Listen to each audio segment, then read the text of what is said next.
Volunteer side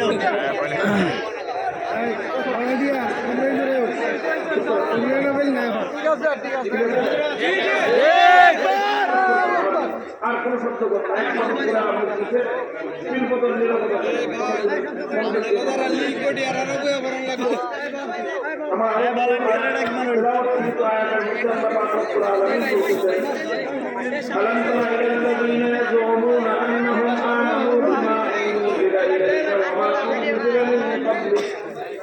يريدون أن يتحاكموا إلى الطاغوت আল্লাহ বলেন আল্লাহ বড় আশ্চর্য নিয়ে বড় বিস্ময় নিয়ে এমন একটা মানে ক্ষোভ এবং রাগ নিয়ে আল্লাহ বলতেছেন আল্লাহ তাআলা তোমরা কি লক্ষ্য করেছো যে কিছু মানুষ এমন আছে তারা দাবি করে যে তারা নাকি ঈমানদার, তারা দাবি করে তারা নাকি ঈমানদার, অথচ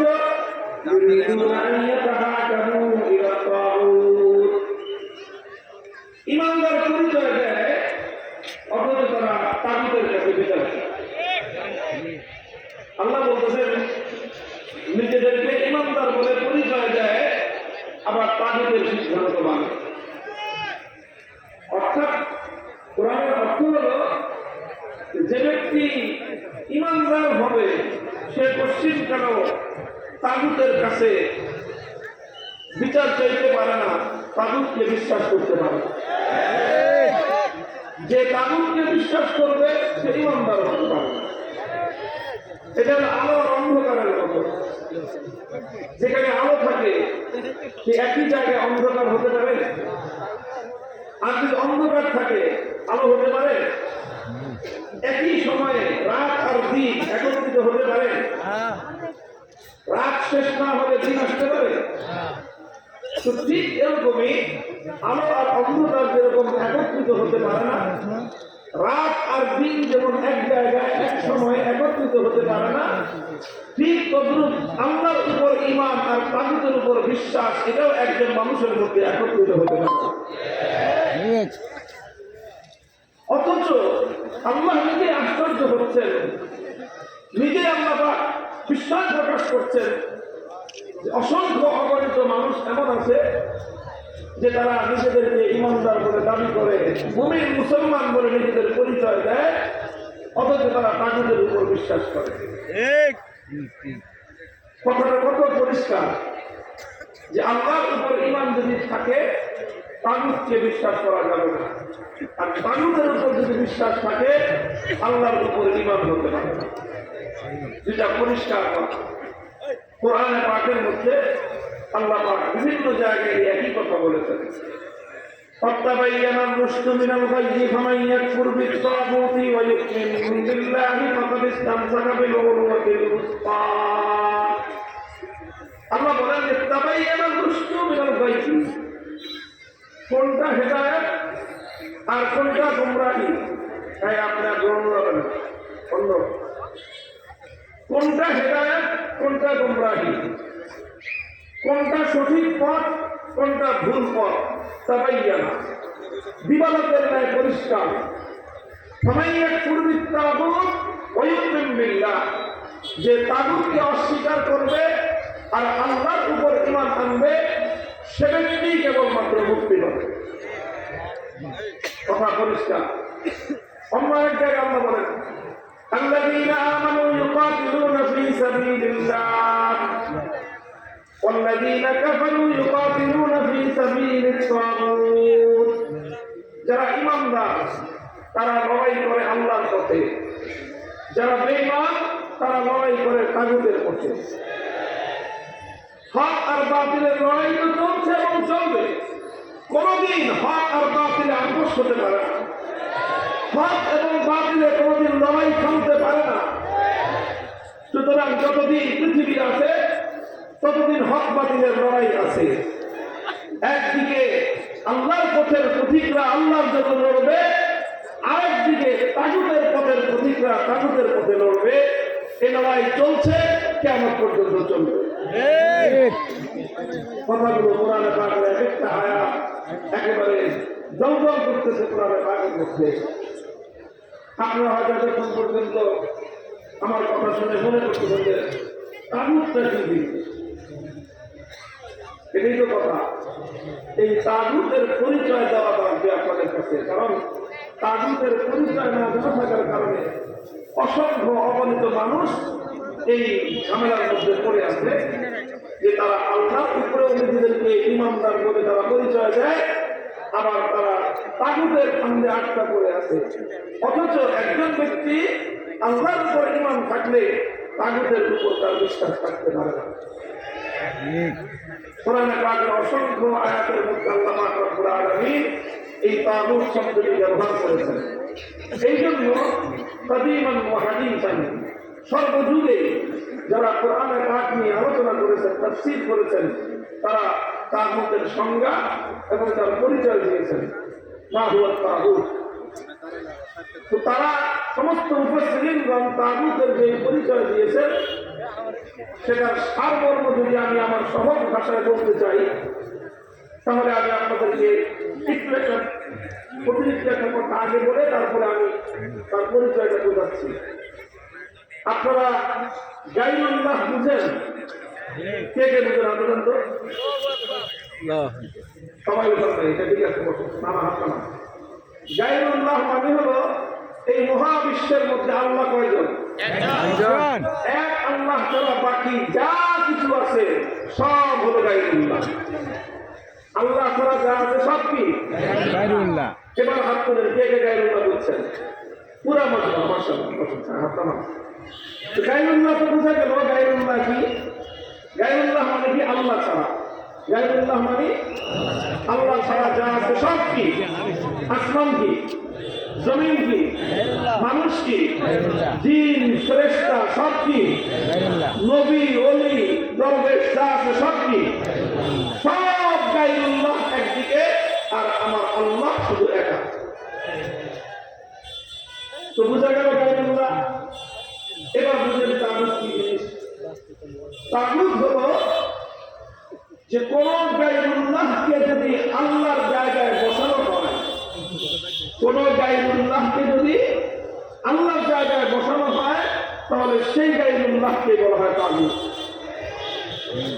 অর্থাৎ যেটা আল্লাহর জায়গা, যেটা আল্লাহর আসন, যেটা আল্লাহর জন্য নির্ধারিত, সেই আল্লাহর জন্য নির্ধারিত আসনে যদি কোনো গায়রুল্লাহকে বসানো হয়, তাহলে সেই গায়রুল্লাহকেই বলা হয় তাগুত।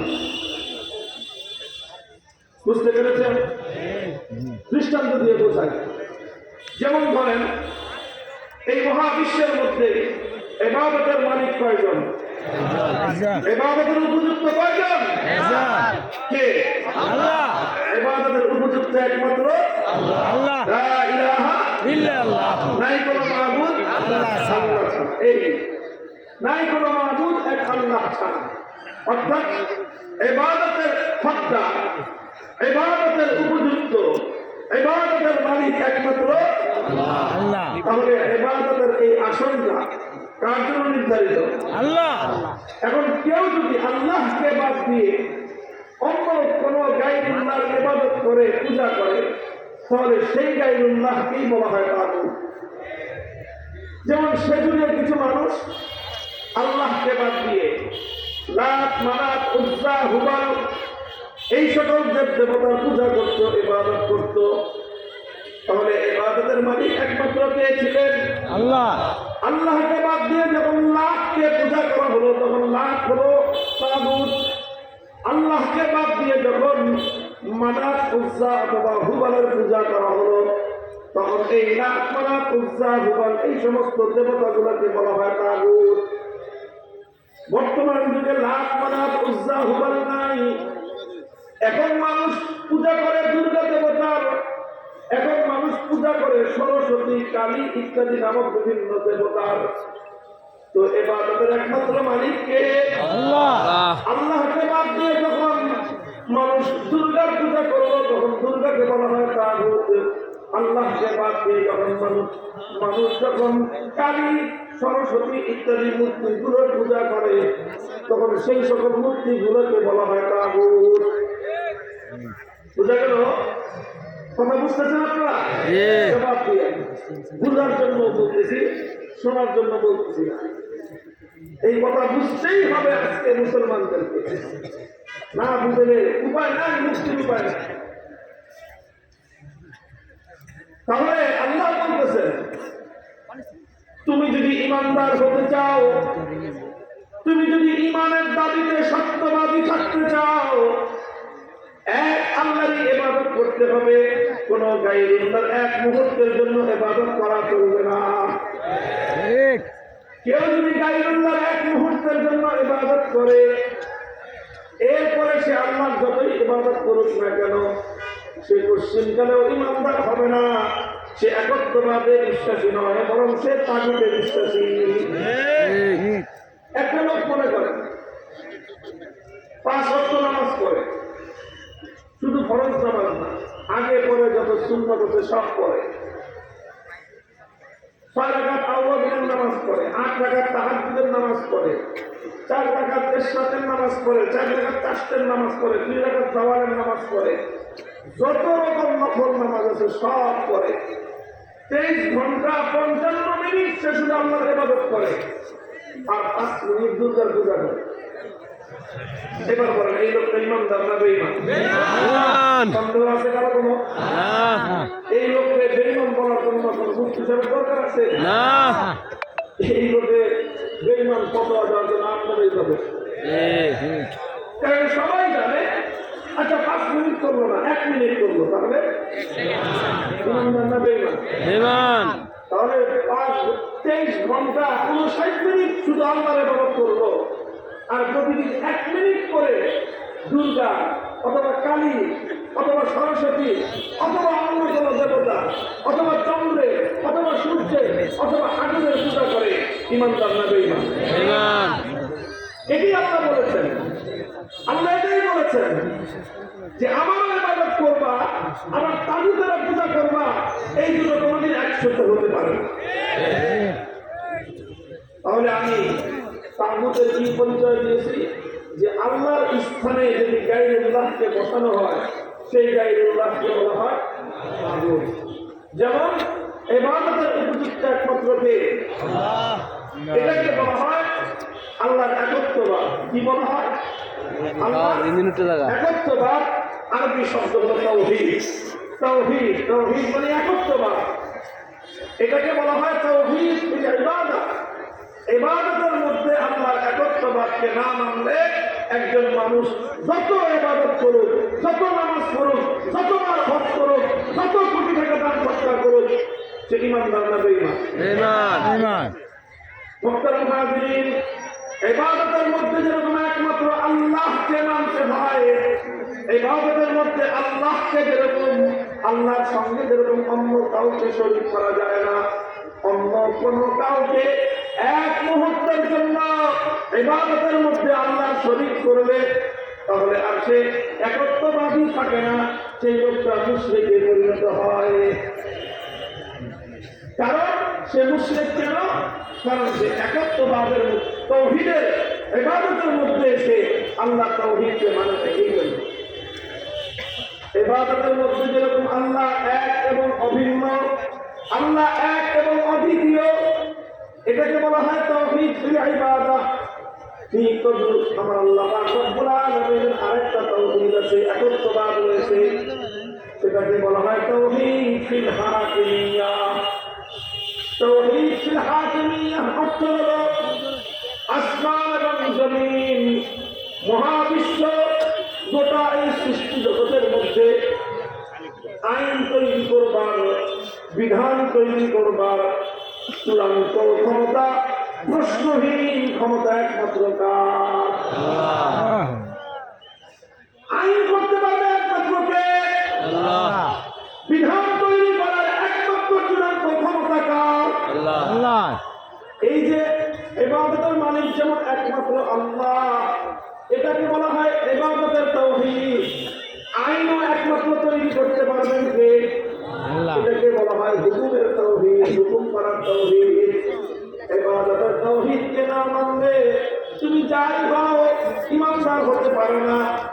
করার ক্ষেত্রে, বিধান দেওয়ার ক্ষেত্রেও আল্লাহর একত্ববাদকে না মানলে কাজী পাজি হতে পারো, ইমানদার হওয়া যাবে না। কথাটা খুব ভালো করে বুঝে। আমার দেশে ইবাদতের শিরক খুব কম, ইবাদতের শিরক খুব কম। কারণ এটা আপনারা সবাই বলবেন যে 24 ঘন্টার মধ্যে 23 ঘন্টা 59 মিনিট আল্লাহর ইবাদত করে একটা মানুষ যদি 1 মিনিটের জন্য গায়রুল্লাহর ইবাদত করে, আপনারাই ফতোয়া দেন সে ইমানদার না মুশরিক? মুশরিক। এই সবাই কথা বলি। কাউকে যদি দেখা যায় যে দুর্গার পূজা করতেছে আর সে যদি বলে আমি মুসলমান, মানবেন না? আরে দুর্গা পূজার কথা। কাউকে যদি দেখেন কোন পীরের মাজারে সেজদা করতেছে, তাই তো বাঙালি বলে পীরের কাজ করে। সেজদার মালিক একমাত্র কে? আল্লাহ। তুই আল্লাহর সেজদা কেন তুই মাজারে করবি কেন? মায়ের একটা মাটিতে করবে না। তুই সেজদা করবি, ইমানদার হইতে একমাত্র থাকে আল্লাহ। ইমানদার এক আল্লাহ ছাড়া অন্য কাউকে সেজদা মানুষ বুঝে যে ইবাদতের মধ্যে এক আল্লাহকেই মানতে হবে, এক আল্লাহর ইবাদত করা যাবে, অন্য কারো ইবাদত করা যাবে না। অথচ দুঃখজনক বিষয় হলো এক আল্লাহকে মাবুদ না মেনে গায়রুল্লাহর ইবাদত করলে যেরকম একজন মানুষের ঈমান ঠিক থাকে না, ঠিক তদ্রুপ এক আল্লাহর আইন না মেনে আল্লাহর আইনের জায়গায় কোন গায়রুল্লাহর আইনকে বিশ্বাস করলেও একজন মানুষের ঈমান থাকে না।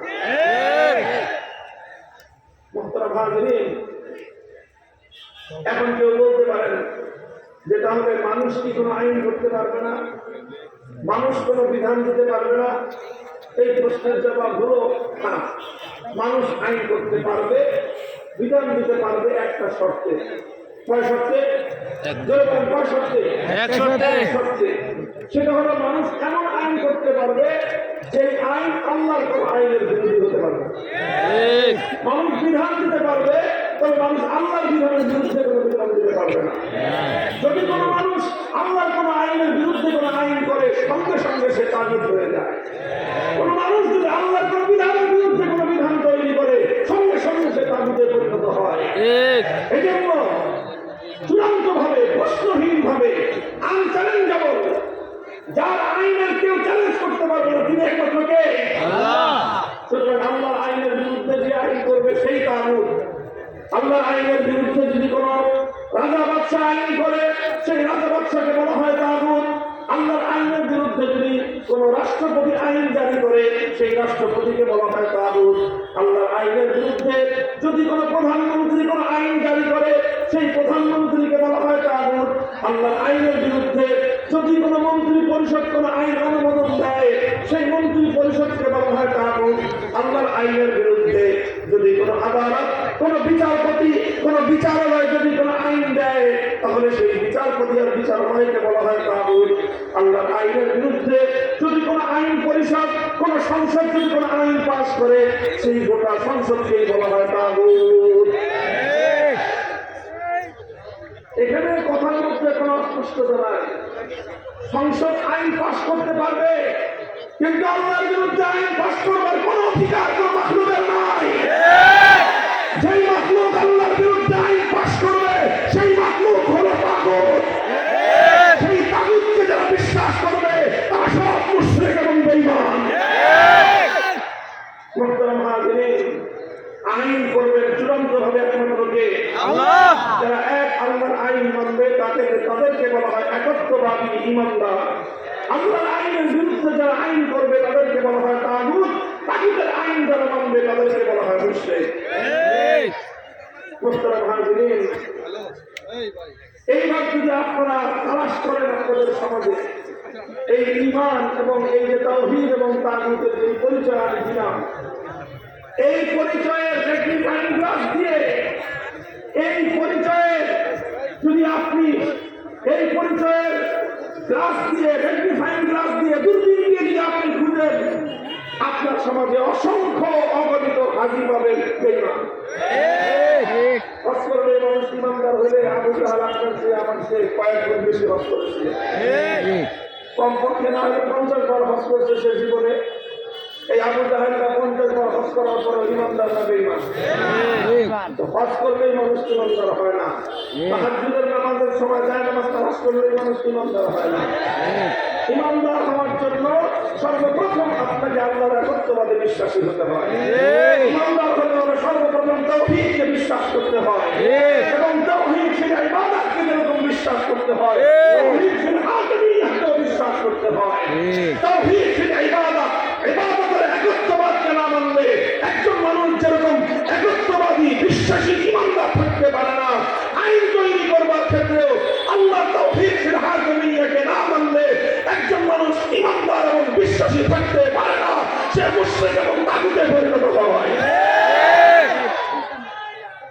আল্লাহু আকবার, আল্লাহু আকবার, আল্লাহু আকবার। মুহতারাম হাজিরিন, এই যে একটা কথা বললাম আপনাদের কাছে, দেখেন বড় জরুরি কথা, এই কথা সমাজে নাই।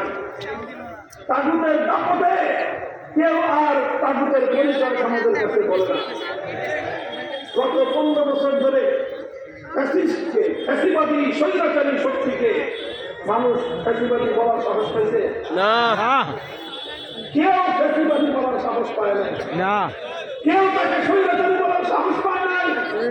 সবাই তার গুণগান গাইছে, মাধ্যমে মাধ্যমে তার গুণগান দেওয়া হয়েছে। পত্র পত্রিকাওয়ালারা, সাংবাদিকরা এই ফ্যাসিবাদী স্বৈরাচারীকে গুণগান গাইতে গাইতে তার ছবি দিয়ে সারা পৃষ্ঠা সমস্ত পত্রিকা ভরে রাখছে। প্রত্যেকটা ইলেকট্রনিক্স মিডিয়ার স্ক্রিনে সারাদিন এই ফ্যাসিবাদী স্বৈরাচারী প্রচারকার গুণগান গাইছে। এখন সবাই তাকে ফ্যাসিবাদী বলে। সব টেলিভিশন তাকে ফ্যাসিবাদী করে, প্রত্যেকটা পত্রিকা তাকে ফ্যাসিবাদী লেখে, এখন প্রত্যেকটা মঞ্চে মঞ্চে তাকে ফ্যাসিবাদী বলা হয়। এতদিন বলস নেই কেন? কারণ তার ভয়। কি কারণে বলে না?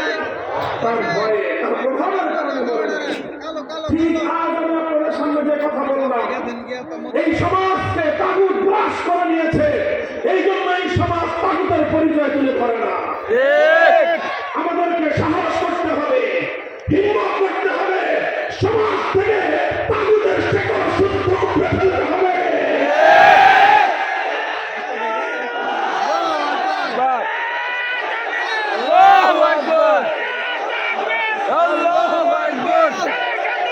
হুশিয়ার সাবধান, হুশিয়ার সাবধান, ঘরে ঘরে জালো, ঘরে ঘরে জালো। আল্লাহু আকবার।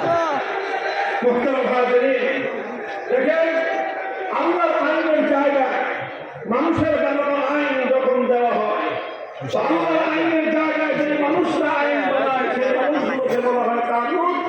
আর এই মানুষের বানানো আইন দেওয়া যারা স্বতঃস্ফূর্তভাবে হৃদয় থেকে অন্তর থেকে যারা মেনে নেয় তাদের প্রত্যেককেই বলা হয় মুশরিক। মুসলমানদের মধ্যে এই অভিশপ্ত ধারা ছিল না। মুসলমানদের কল্পনাও করতে পারত না যে আল্লাহর আইন উৎখাত করে কোন মানুষ আল্লাহর আইনের জায়গায় নিজে আইন তৈরি করতে পারে। মানুষ এত বড় ডাক্তার আর বিশ্বাসঘাতক হতে পারে যে স্বয়ং সৃষ্টিকর্তার সঙ্গে সে নিজে টক্কর দিবে। মানুষ এত বড় বিশ্বাসঘাতক হতে পারে বলে মুসলিমরা এক সময় জানতই না, তাদের ধারণাই ছিল না। এভাবে চলল খেলাফতের রাশেদার যুগ, খেলাফতে বনু উমাইয়ার যুগ, খেলাফতে বনু আব্বাসিয়ার যুগ। 600 বছর পর্যন্ত মুসলিম জাতির মধ্যে আল্লাহর আইনকে ভেঙে চুরে, আল্লাহর আইনকে উদ্ধার করে মানুষ কোন আইন তৈরি করতে পারে, মুসলমানদের মধ্যে এই অভিশপ্ত চিন্তা এবং কল্পনাও ছিল না। সর্বপ্রথম মুসলমানদের মধ্যে এই অভিশপ্ত ধারাটা চালু করলো যেই জাতি, তাদেরকে বলা হয় তাতারি, মঙ্গোলীয় সম্প্রদায়। এরা সর্বপ্রথম মুসলমানদের উপর হামলা করলো, আগ্রাসন পরিচালনা করলো। মুসলমানদের খেলাফতের প্রধান কেন্দ্র বাগদাদকে তারা ধ্বংসস্তূপে পরিণত করলো। লক্ষ লক্ষ মুসলমানদেরকে তারা শহীদ এবং হত্যা করলো। এই সব কিছু করে মুসলিম বিশ্বের বিশাল একটা এলাকা এই তাতারিরা দখল করে দিল। দখল করে তারা সবচেয়ে বড় যখন যেই কাজটা করলো, সবচেয়ে বড় অভিশপ্ত যেই বোঝাটা মুসলমানদের কাঁধের উপর চাপিয়ে দিল, সেটা হলো এই মুসলিম জাতির উপর থেকে আল্লাহর আইন উৎখাত করে তাতারিরা তাদের নেতা চেঙ্গিস খানের বানানো আইন, চেঙ্গিস খানের বানানো একটা আইনের কিতাব ছিল, বই ছিল, যে বইটার নাম ইতিহাসের মধ্যে পাওয়া যায় ইয়াসেক। এই ইয়াসেক নামীয় চেঙ্গিসের বানানো আইন মুসলমানদের উপর চাপিয়ে দিল। মুসলমানদের উপর সর্বপ্রথম আল্লাহর আইন উৎখাত করে মানুষের বানানো আইন চাপিয়ে দেওয়া এই অভিশাপ নেমে আসলো। এই অভিশাপ যখন নেমে আসলো, মুসলমানরা এক মুহূর্তের জন্য এটাকে মনে প্রাণে মেনে নেয় নাই। এর বিরুদ্ধে সংগ্রাম করেছে, লড়াই করেছে, জিহাদ করেছে, রক্ত দিয়েছে। হাজার হাজার নয়, লক্ষ লক্ষ মুসলমান শাহাদাতের সুধা পান করেছে, অকাতরে জীবন দিয়েছে। ওলামায়ে কেরাম তারা অনেক ত্যাগের কোরবানি আর জুলুমের শিকার হয়েছে। শাইখুল ইসলাম ইবনে তাইমিয়া রাহমাতুল্লাহি আলাইহি ছয়বার কারাগারে বন্দী হয়েছেন। জীবনের বেশিরভাগ সময় তিনি কারাগারে অবরুদ্ধ অবস্থা অতিক্রম করে দিয়েছেন। সব কিছু করেছেন, কিন্তু এক মুহূর্তের জন্যও আল্লাহর আইনের পরিবর্তে কোনো মানব গঠিত আইনকে তারা মেনে নেন নাই। এর পরিবর্তে মুসলমানদের ত্যাগ, কোরবানি, সংগ্রাম এবং জিহাদের ফলে আমার আল্লাহ পাক রব্বুল আলামিন মুসলমানদের উপর সাহায্য নাযিল করলেন। তাতারিরা পরাস্ত হলো, অধিকাংশ তাতারি পালিয়ে গেল, কেউ নিহত হলো, আর অনেক তাতারি ইসলাম গ্রহণ করে হেদায়েতের পথে চলে আসলো। আর মুসলিম বিশ্বের উপর থেকে আল্লাহর আইনের পরিবর্তে অভিশপ্ত মানব রচিত আইন উৎখাত হয়ে আবার আমার আল্লাহর রহমতের আইন মুসলিম জাতির উপর ফিরে আসলো। এরপরে চলল আবার শত শত বছর সালতানাতে ওসমানিয়া, খেলাফতে ওসমানিয়া, দীর্ঘ শতাব্দীর পর শতাব্দী পর্যন্ত প্রায় অর্ধেকটা পৃথিবী তারা শাসন করেছে। আইন ছিল কার? আল্লাহ। আইন ছিল কার? এই গোটা ভারতবর্ষে মোগল সাম্রাজ্যরা আইন তারা রাষ্ট্র শাসন করেছে, তারা জনগণকে শাসন করেছে, কিন্তু আইন ছিল কার? একমাত্র আইন ছিল আল্লাহর। মুসলিম বিশ্বের মধ্যে আল্লাহর আইনের পরিবর্তে গায়রুল্লাহর আইন চাপিয়ে দেওয়ার এই অভিশপ্ত ধারা মুসলমানদের মধ্যে ছিল না। আস্তে আস্তে 18 শতাব্দীর মাঝামাঝি সময়ে পশ্চিমা সাম্রাজ্যবাদী গোষ্ঠী মুসলমানদের উপর আগ্রাসন চালায়। আমাদের ভারতবর্ষ দখল করে নেয় ব্রিটিশ সাম্রাজ্যবাদী শক্তি, ফ্রান্সের সাম্রাজ্যবাদী শক্তি মুসলমানদের আফ্রিকার বিশাল অঞ্চল দখল করে। ইতালি, আফ্রিকা এবং মধ্য এশিয়ার বিশাল মুসলমানদের ইসলামী অঞ্চলকে তারা দখল করে নেয়। এইভাবে মুসলিম বিশ্ব তারা প্রায় সবটাই সাম্রাজ্যবাদী পশ্চিমা খ্রিস্টীয় এই সকল সাম্রাজ্যবাদের আগ্রাসনের শিকার হয়। এইটা তারা করে সবচেয়ে বড় ক্ষতি মুসলমানদের যেটা করেছিল, মুসলমানদের মানচিত্র কেড়ে নিয়েছে, এটা বড় নয়। মুসলমানদের স্বাধীনতা কেড়ে নিয়েছে, শুধু এটা নয়, বরং মুসলিম জাতির উপর সবচেয়ে বড় অভিশপ্ত যে ধারাটা তারা চালু করে দিয়েছিল, সেটা হলো এই মুসলমানদের জাতির উপর থেকে আল্লাহর আইনকে উৎখাত করে ব্রিটিশ সাম্রাজ্যবাদ তার ব্রিটিশ প্রবর্তিত আইন মুসলমানদের উপর চাপিয়ে দেয়।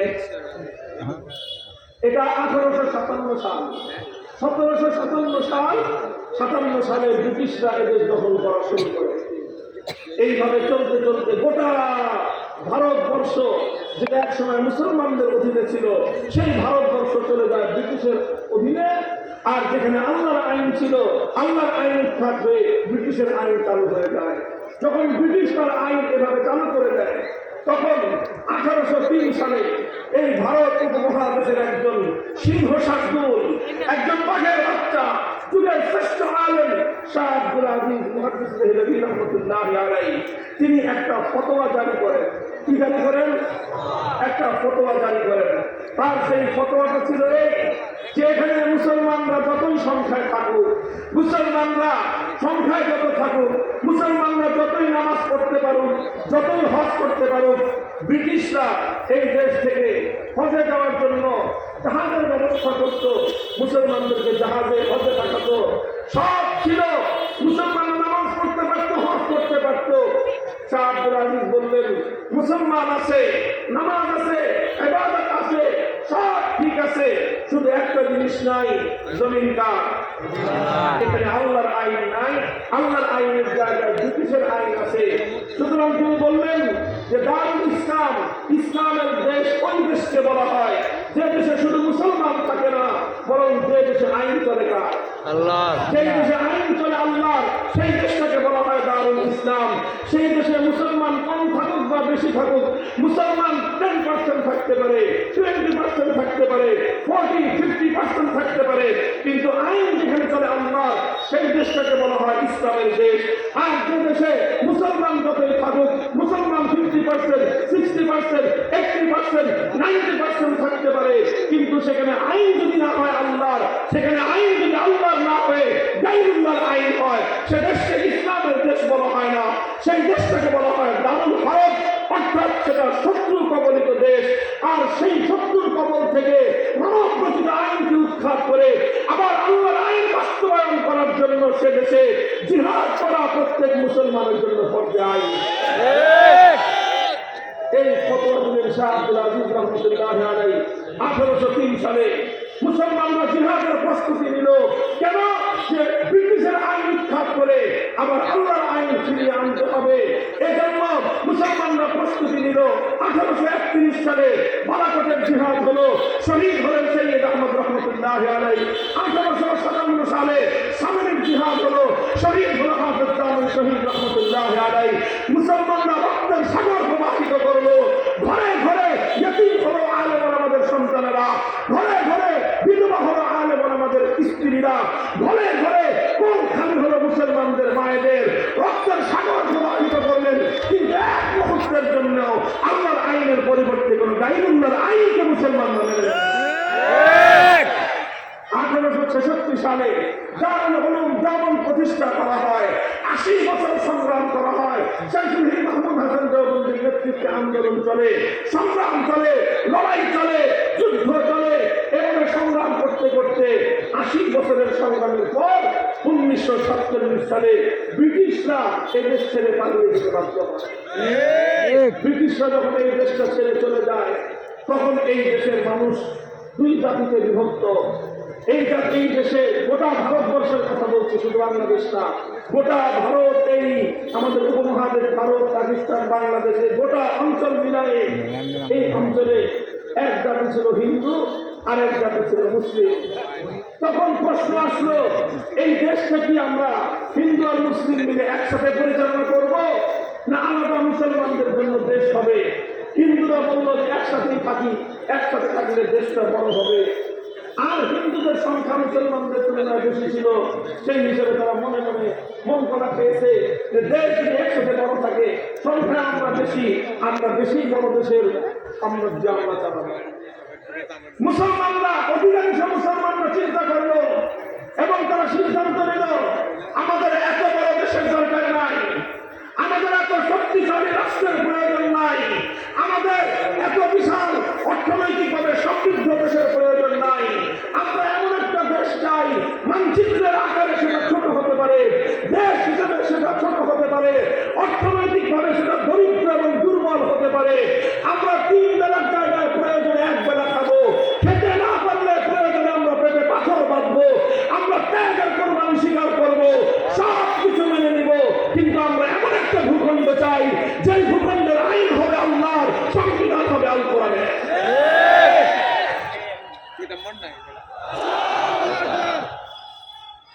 আল্লাহু আকবার।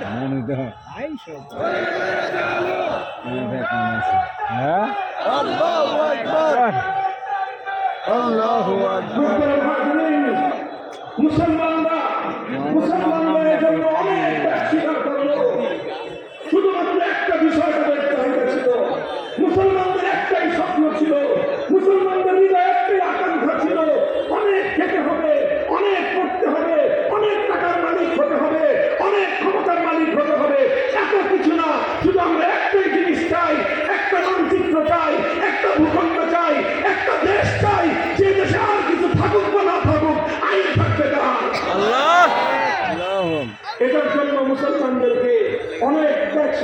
করতে হয়েছে। হাজার হাজার নয়, লক্ষ লক্ষ মুসলমানদেরকে নিজেদের বাধ্যতার মাটির ভিতরে থাকতে হয়েছে। লক্ষ লক্ষ মুসলমান বাধ্যতার ভিতরে ছেড়েছে, নিজের সারা জীবনের অর্জিত সম্পত্তি ছেড়ে রাস্তার ফকির ভিখারিতে পরিণত হয়েছে। অসংখ্য অগণিত মুসলমান রাস্তায় নিজের সন্তানদেরকে শহীদ হতে দেখেছে। অসংখ্য অগণিত মুসলমানের রক্ত দিয়ে গোটা ভারত উপমহাদেশ সঞ্চিত হয়ে গিয়েছে। মুসলমানরা জীবন দিতে রাজি হয়েছে, শাহাদাত বরণ করতে রাজি হয়েছে, সম্মান হারাতে রাজি হয়েছে, সম্পদ হারাতে রাজি হয়েছে, দেশ হারাতে রাজি হয়েছে। কিন্তু মুসলমানরা একটা ভূখণ্ড চেয়েছিল, সেই ভূখণ্ডে আইন হবে আল্লাহর, সংবিধান হবে আল কোরআন। সবচেয়ে বড় গৌরবের কথা, সবচেয়ে বড় গৌরবের কথা আমাদের জন্য, এবং সবচেয়ে বড় হৃদয় বিদারক কথা, মর্মান্তিক কথা আমাদের জন্য, সেটা হলো এই আল কোরআনের সমাজ করবার জন্য, আল্লাহর আইনের একটা রাষ্ট্র এবং দেশ গঠন করার জন্য ভারত উপমহাদেশের অনেক মুসলমানরা ত্যাগ স্বীকার করেছে। সেই পাঞ্জাবের মুসলমানরা রক্ত দিয়েছে, সেই সীমান্ত প্রদেশের মুসলমানরা রক্ত দিয়েছে, সেই বেলুচিস্তানের মুসলমানরা ত্যাগ স্বীকার করেছে। লাহোর থেকে করাচি পর্যন্ত অনেক মুসলমান অনেক ত্যাগের কোরবানি স্বীকার করেছে। তবে ইতিহাস সাক্ষী, গোটা ভারতবর্ষে সবচেয়ে বেশি ত্যাগ আর কোরবানি যে জাতি স্বীকার করেছে, সবচেয়ে বেশি ত্যাগ এবং কোরবানির নাজরানা যে জাতি পেশ করেছে, সে জাতির নাম হলো বাংলাদেশের মুসলিম জাতি। পাঞ্জাব এবং পশ্চিম পাকিস্তানি খান পাঠানরা ইসলামী রাষ্ট্রের জন্য অত রক্ত দেয় নাই, আমার বাংলার মুসলমানরা ইসলামী রাষ্ট্রের জন্য যত রক্ত দিয়েছে। আমার বাচ্চাদারা, আপনার বাচ্চাদারা, এটা তো আসমান থেকে নেমে এসে কেউ রক্ত দেয়, আসমান থেকে নেমে এসে কেউ জীবন দেয় না। জীবন দিয়েছে আপনার বাবা, জীবন দিয়েছে আপনার দাদা, আমার দাদা, আমাদের পূর্বপুরুষরাই এই জমিনে ছিল, এবং তারাই আল্লাহর জমিনে ইসলামী হুকুম বাস্তবায়ন করার জন্য কোরবানিগুলো স্বীকার করেছে। হে মুসলমান, দুঃখ আর আফসোস লাগে, সেই দাদা আল্লাহর দ্বীনের জন্য, কোরআনের জন্য জীবন দিয়ে গেছে, আর তার নাতি আজকে আল্লাহর কোরআন উৎখাত করার জন্য ধর্ম নিরপেক্ষতা লক্ষ্য থাকা দরকার। তোমার লক্ষ্য থাকা দরকার তোমাদের। তোমার বাবা রক্ত দিয়েছিল আল্লাহর কোরআনের জন্য, আজকের রাজনীতি করে আত্মহামলিন করার আদর্শ। পূর্বপুরুষরা রক্ত দিয়েছিল নবী মুহাম্মদ আরবির আদর্শের জন্য, আর তুমি রাজনীতি করে আল্লাহর পৌঁছানোর মেরিটের জন্য। আছে গলায় গলায় দুর্গে মুসলমানদের জন্য এর চেয়ে দুঃখজনক, এর চেয়ে অপমান এবং লাঞ্ছনার কিছুই হতে পারে না। আমাদের পূর্বপুরুষরা রক্ত দিয়েছিল, আমাদের বাড়ির পাশে ছিল কলকাতা, এই কলকাতাকে আমরা লাথি মেরেছি, দিল্লিকে আমরা 14 লাথি মেরেছি। আমার বাংলাদেশের চতুর্পার্শ্বে ভারত, এই ভারতকে আমরা ত্যাগ করেছি, ওদের সঙ্গে সম্পর্ক ছিন্ন করে 2000 মাইলের দূরত্বে, 2000 মাইলের দূরত্বে সেই পশ্চিম পাকিস্তানি খান পাঠানদের সঙ্গে আমরা হাতে হাত মিলিয়েছিলাম। কারণ ওই খান পাঠানদের সঙ্গে আমাদের আলাদা আলাদা কোনো পুরুষ ছিল না, কোনো খাতির ছিল না। শুধু একটা জিনিস, একটা আকাঙ্ক্ষা, একটা তামান্না, একটা চেতনা আমাদের পূর্বপুরুষদের ভেতরে ছিল, সেটা হলো মুসলমানদের জন্য একটা আস্থা রাষ্ট্র হবে, আর যে রাষ্ট্রের আইন হবে আল্লাহর, যে রাষ্ট্রে আল কোরআন হবে সংবিধান। এরপরে 1947 সালে সেই দেশ হলো, সেই দেশটার নাম রাখেন সবাই পাকিস্তান। কিন্তু সেই পাকিস্তানের ক্ষমতা যাদের হাতে গেল, পশ্চিম পাকিস্তানের খান পাঠানরা, তারা এবার তাল বাহানা শুরু করলো। তারা মুসলমানদের আবেগ, ইমানি আবেগকে নিয়ে তারা মুসলমানদের জন্য আলাদা ভূমি, স্বাধীন ভূমি গঠন করলো। সেই স্বাধীন ভূমিতে কথা ছিল আইন হবে কার, সেই স্বাধীন ভূমিতে কথা ছিল আল কোরআন হবে সংবিধান। কিন্তু পশ্চিম পাকিস্তানের খান পাঠান সৈন্য শাসকরা, তারা তো কোরআনের আইন জারি করে না, আল্লাহর আইন তারা বাস্তবায়ন করে না।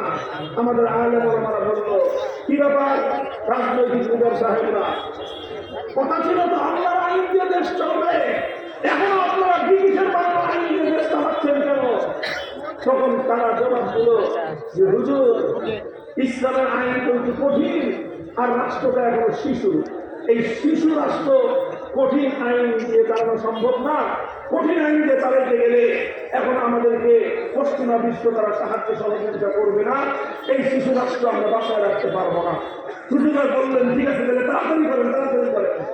5 বছর পরে জিজ্ঞাসা করলো, আপনার এই শিশু রাষ্ট্র বড় হয়েছে? শাসকরা পারবে না, এখনো বড় হয়নি, এটা শিশু আছে, আরো কিছুদিন লাগবে। 10 বছর পরে জিজ্ঞাসা করা হলো, এটা বড় হয়েছে? কয় না, আরো কিছুদিন লাগবে। 15 বছর পরে জিজ্ঞাসা করলো, শিশু বড় হয়েছে? কয় না, এখনো বড় হয় নাই, আরো কিছুদিন লাগবে। 20 বছর পরে জিজ্ঞাসা করা হলো, তোর বুইরা খাটার শিশু এটা কবে বড় হবে? তোর এই পাকিস্তান নামক বুইরা খাটার শিশু কবে বড় হবে? আমার আব্বাজান শেখুল হাদিস আল্লামা আজিজুল হক রহমাতুল্লাহি আলাইহি বড় দুঃখ নিয়ে একটা কৌতুক বলতেন যে 24 বছরের যেই পোলা বড় হয় না, শিশু থাকে, 24 বছরের যেই ছেলে সাবালক হয় না, ওই পোলা 90 বছরের বালেক হবে। আরে ভাই, 24 বছরের একটা ছেলে শিশু থাকে না, 24 বছর আবু সাইদ জন্য হয়, আর 24 বছরের যুবক তো বুলেটের আঘাতের সামনে সৈরাচারী সালিমের বুলেটের সামনে উত্তাপ করে দিয়ে জাতির জন্য জীবন দেয়।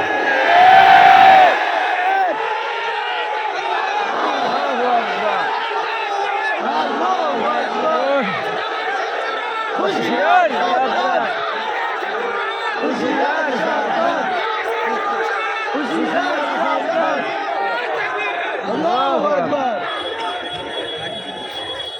24 বছর হয়ে গেল, পাকিস্তান নামক এই খাটা এই পোলার কি হয় না?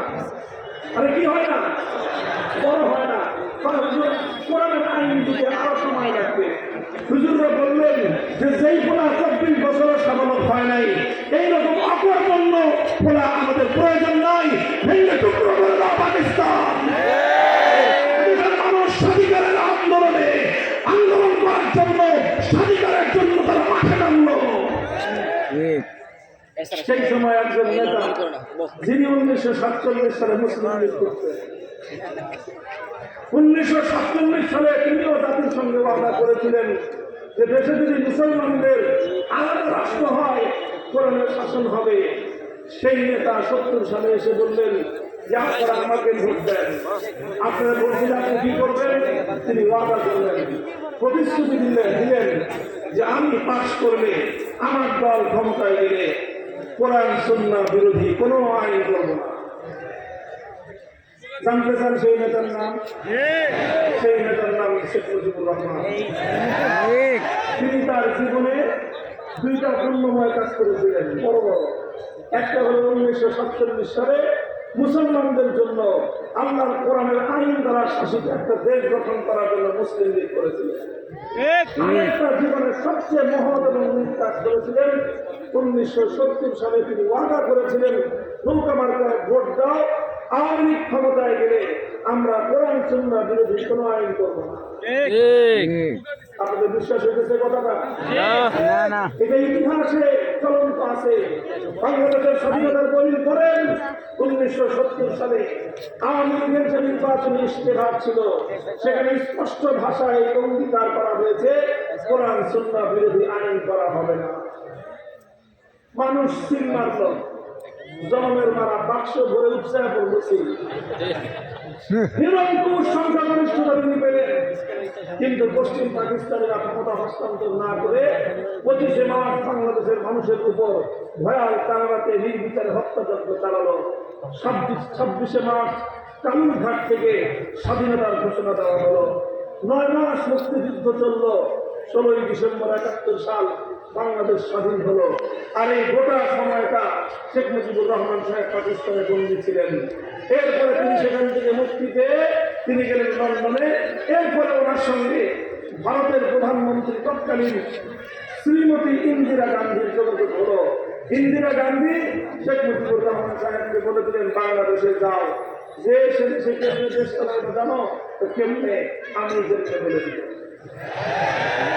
শুধু তাই, এটা ইতিহাসের কথা, আমার মুখের কথা নয়। তিনি একটা চিরকুট একটা কাগজের মধ্যে 4টা মূলনীতি লিখে দিলেন। যেই 4টা মূলনীতি ভারতের সংবিধানের মূলনীতি। বলে দিলেন ভারতের যেভাবে সংবিধান, সেই ভারতের ইন্ডিয়ার বাংলাদেশে রচনা করবা। তিনি আসলেন ৭২ সালে সংবিধান তৈরি করলেন, যেই সংবিধানের মধ্যে ৭০-এর জাতীয় নির্বাচনের আগে তিনি জাতির সঙ্গে যে অঙ্গীকার করেছিলেন, যেই ওয়াদা করেছিলেন, সেই ওয়াদা ভঙ্গ করে সেই ভারতের মতো করে ইসলাম বিরোধী, ইমান বিরোধী, ধর্ম নিরপেক্ষতা, কুফরি মতবাদ সহ ধর্ম নিরপেক্ষতাবাদ, জাতীয়তাবাদ, গণতন্ত্র এবং সমাজতন্ত্রের মতো কয়েকটা কুফরি মূলনীতির ভিত্তিতে তিনি বাংলাদেশের সংবিধান তৈরি করবেন। এখানে শান্ত নয়, তিনি যেখানে কথা ছিল কোরআন সুন্নাহর বিরুদ্ধে কোনো আইন করবেন না, সেখানে তিনি আইন করলেন কি এদেশে ইসলামী রাজনীতি চলবে না। তিনি আইন করলেন, আইন করা সমস্ত ইসলামী দলগুলোকে যারা আল্লাহর জমিনে আল্লাহর দ্বীন বাস্তবায়ন করতে চায়, যারা আল্লাহর জমিনে আল্লাহর কোরআনের শাসন বাস্তবায়ন করতে চায়, সে রাজনীতিকে তিনি নিষিদ্ধ করলেন। আর এর মাধ্যমে ৭০ সালে যে নেক কাজটা করেছিলেন, ভালো কাজটা করেছিলেন, ওয়াদা করেছিলেন, সেই ওয়াদার সঙ্গে স্পষ্ট বিশ্বাসঘাতকতা, গাদ্দারি করলেন।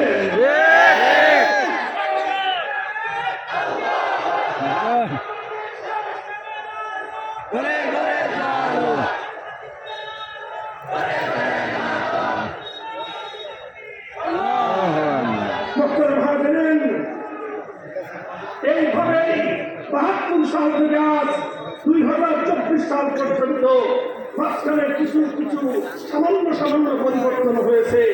৭২ সালে ভারতের দালালি এবং গোলামি সংবিধান বাংলাদেশের মানুষের উপর চাপিয়ে দিয়ে ৭১-এর মুক্তিযুদ্ধের চেতনাকে গলাটিতে হত্যা করা হয়েছে। ৭১-এর মুক্তিযুদ্ধ ছিল মানুষের অধিকার আদায়ের সংগ্রাম। ৭১-এর মুক্তিযুদ্ধ ছিল জালিমের বিরুদ্ধে মজলুমের লড়াই। ৭১-এর মুক্তিযুদ্ধ ছিল খান পাঠানদের বৈষম্যের বিরুদ্ধে লড়াই এবং সংগ্রাম। আর ৭২-এ যে সংবিধান করা হলো ধর্ম নিরপেক্ষতা, মুক্তিযুদ্ধের ৭১ সালে কেউ একবার উচ্চারণ করে নাই। ধর্ম নিরপেক্ষতার কথা ১৯৭১-এর আগে কেউ কোনোদিন কোথাও বলে নাই। হঠাৎ করে স্বাধীনতার পরে ৭২ সালে ইন্দিরা গান্ধীর প্রেসক্রিপশন দিয়ে ভারতের সংবিধান থেকে পাচার করে বাংলাদেশকে ভারতের পায়ের নিচে পড়ে দেওয়া হয়েছে।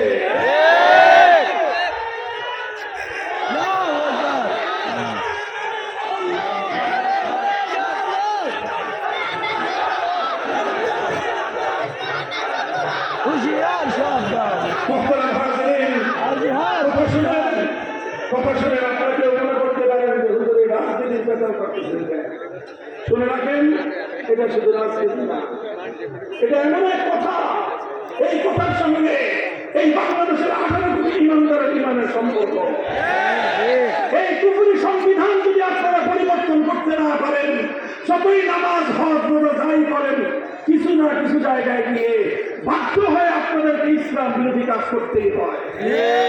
বলবেন হুজুর শুধু আমাদের করতে হয় না, না, এই হুজুরদেরও করতে হয়।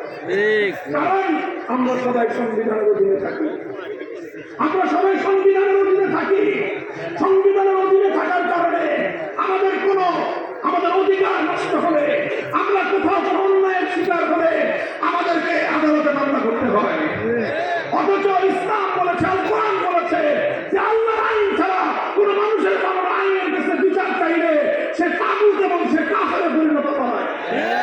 অথচ আমাদেরকে প্রতিদিন এই ব্রিটিশের বানানো আইনের দ্বারা পরিচালিত আদালতে যেতে হয়। কথা বলেন, আদালতে আমরা বাধ্য হয়ে যাই, এই জন্য মুশরিক হয়ে যাই নাই। শুনেন, কথাটা বুঝেন, বাধ্য হয়ে আদালতে যান, এই জন্য আপনার ইমান ঠিক আছে।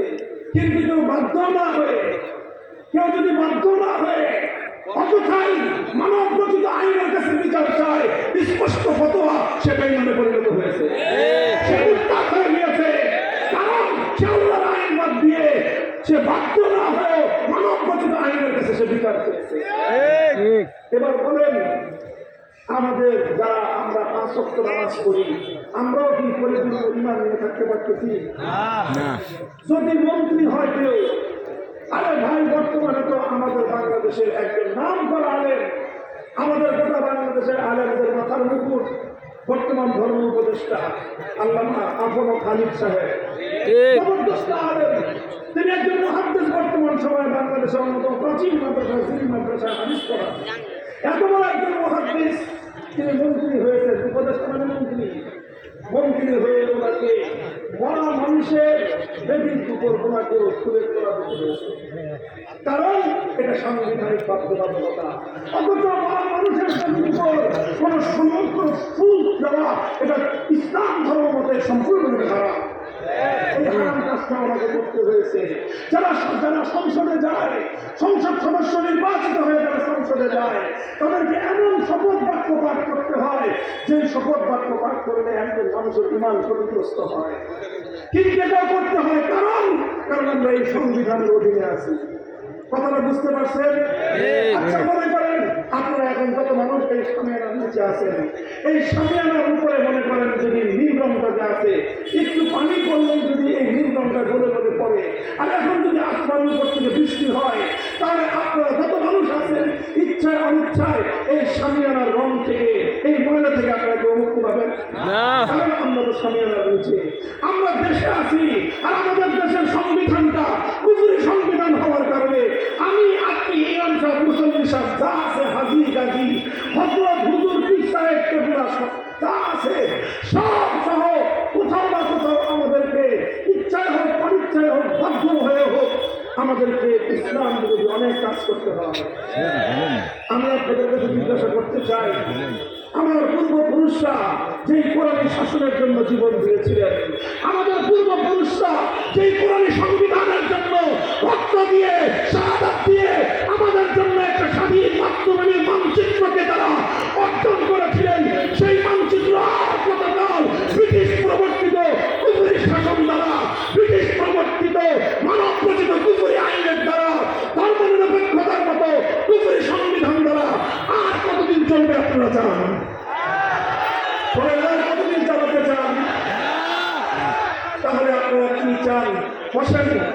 আজ বর্তমানে বাংলাদেশে ইসলামের দৃষ্টিতে, কোরআন হাদিসের দৃষ্টিতে স্পষ্ট দুটি কথা আমার। সর্বশেষ এক নম্বর কথা হলো, এখন আমরা তো বহু আগে থেকেই বলতেছি, ভারত আমাদের উপর আগ্রাসন চালায়, ভারত আমাদের পানি আটকে রাখে, ভারত আমাদের খেলাড়িদেরকে সীমান্তে গুলি করে হত্যা করে, ভারত আমাদেরকে বিনা পুঁজিতে, বিনা টাকায় আমাদের বুকের উপর দিয়ে ট্রানজিট নিয়ে যায়, ভারত আমাদের দেশের উপর 15 বছর পর্যন্ত তার একটা গোলাম এবং তার দাসীকে গোটা বাংলাদেশের মানুষের বুকের উপর জোর করে ক্ষমতার মস্তকে বসিয়ে রেখেছিল। এই কথা বলতে বলতে বলতে বলতে আমাদের হুজুরদের মুখে তো ফেনা উঠে গেছে। এখন আমাদের এই কথায় পানি ঢুকছে বাংলাদেশ সরকারের কাছে। এখন এই সেদিন প্রধান উপদেষ্টা দেখেছেন সারা দেশের সব ধর্মের লোকজনদেরকে, সব রাজনৈতিক দলদেরকে একটা কথা বলার জন্য যে ভারতের আগ্রাসনের বিরুদ্ধে আজ বাংলাদেশের মানুষকে ঐক্যবদ্ধ হতে হবে। আমরা ওই কথার সঙ্গে একমত, ওই কথার সঙ্গে একমত কিনা আপনারা? দেশপ্রেমিক গোটা বাংলাদেশের সকল মানুষ আজকে আমরা একমত। তবে আমরা একটা কথা বলি, বিষ বৃক্ষ ছিলেন, যেই গাছে বিষ ছড়ায়, আপনি সেই বিষের গাছকে যদি আপনি গোড়ায় পানি ধরেন আর ডাল ছাটেন, এতে উপকার হবে না। আপনি ডাল ছাটবেন, একটা ডাল ছাটলে সেখান থেকে 3টে ডাল বের হবে। এই জন্য বিষ বৃক্ষের বিষ থেকে মুক্তির উপায় হলো একবারে গোড়া সহ্য কাটো। ভারতের আগ্রাসনের বিষ 72 সালের সংবিধানের মধ্যে ধর্মনিরপেক্ষ মতবাদের মাধ্যমে ভারত বাংলাদেশকে তার গোলামের দেশে পরিণত করে রেখেছে। ভারতীয় আগ্রাসন থেকে মুক্তি চাইলে, ভারতীয় আগ্রাসন থেকে বাংলাদেশ যদি সত্যিকার অর্থে আত্মমর্যাদা নিয়ে মাথা উঁচু করে দাঁড়াতে চায়, ভারতীয় ধর্মনিরপেক্ষ মতবাদ বাংলার সংবিধান থেকে বঙ্গোপসাগরে ভাসায় না।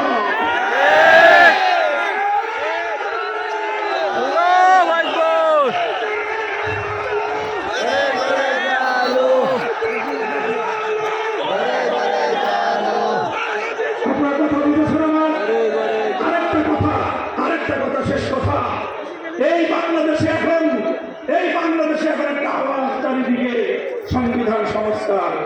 কি আওয়াজ? এই যে আমরা আল্লাহর আইন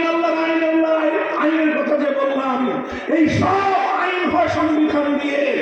আমরা চাই আজ বাংলাদেশ, যে বাংলাদেশে 5ই আগস্টের বিপ্লব হয়েছে, সেই বাংলাদেশে আবু সাঈদ রাওয়াতের জীবন দিয়েছে, যে বাংলাদেশের জন্য বীর মুগ্ধরা রক্ত দিয়েছে, সেই বাংলাদেশের বিপ্লবের 1 ঘন্টায় টেকনাফ থেকে তেতুলিয়া গোটা বাংলাদেশের সমস্ত মুসলিম স্থাপনা থেকে সমস্ত মূর্তি ভেঙে গুড়িয়ে দেওয়া হয়েছে।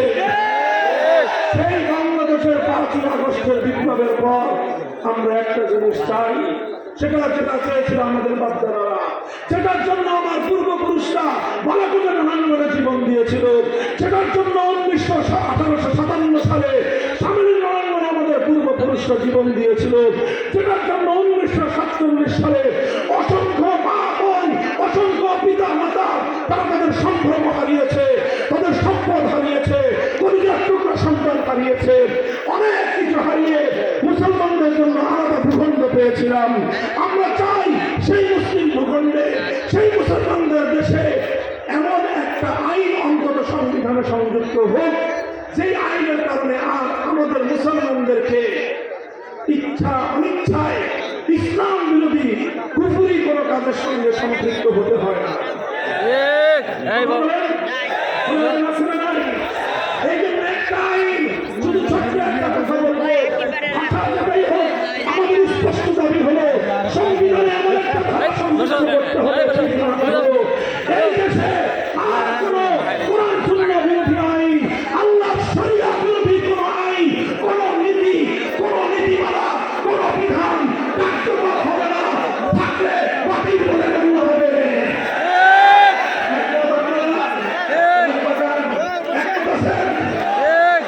আমরা বর্তমান কর্মধারীদেরকে বলতে চাই, এদেশের মানুষের 17 বছরের হৃদয়ে আকাঙ্ক্ষা পূরণ করুন। কথা বলি ঠিক না ঠিক? যদি সহজে এই আকাঙ্ক্ষা আমাদের পূর্ণ না হয়, কি করবেন আপনারা বলেন? যদি আমাদের 17 বছরের এই হৃদয়ের আকাঙ্ক্ষা যদি পূর্ণ না হয়, তাহলে কোরআন বিরোধী আইন বাতিলের জন্য, ইসলাম বিরোধী আইন এবং বিধানগুলোকে বাতিলের অকার্যকর করার জন্য যদি জীবন দিতে হয়, যদি রক্ত দিতে হয়, যদি শহীদ হতে হয়, 2,000 নয়, 2 লক্ষ নয়, 2 কোটি জীবনের রক্ত দিয়ে দিবি আর কোরআনকে বিজয় করতে হয়।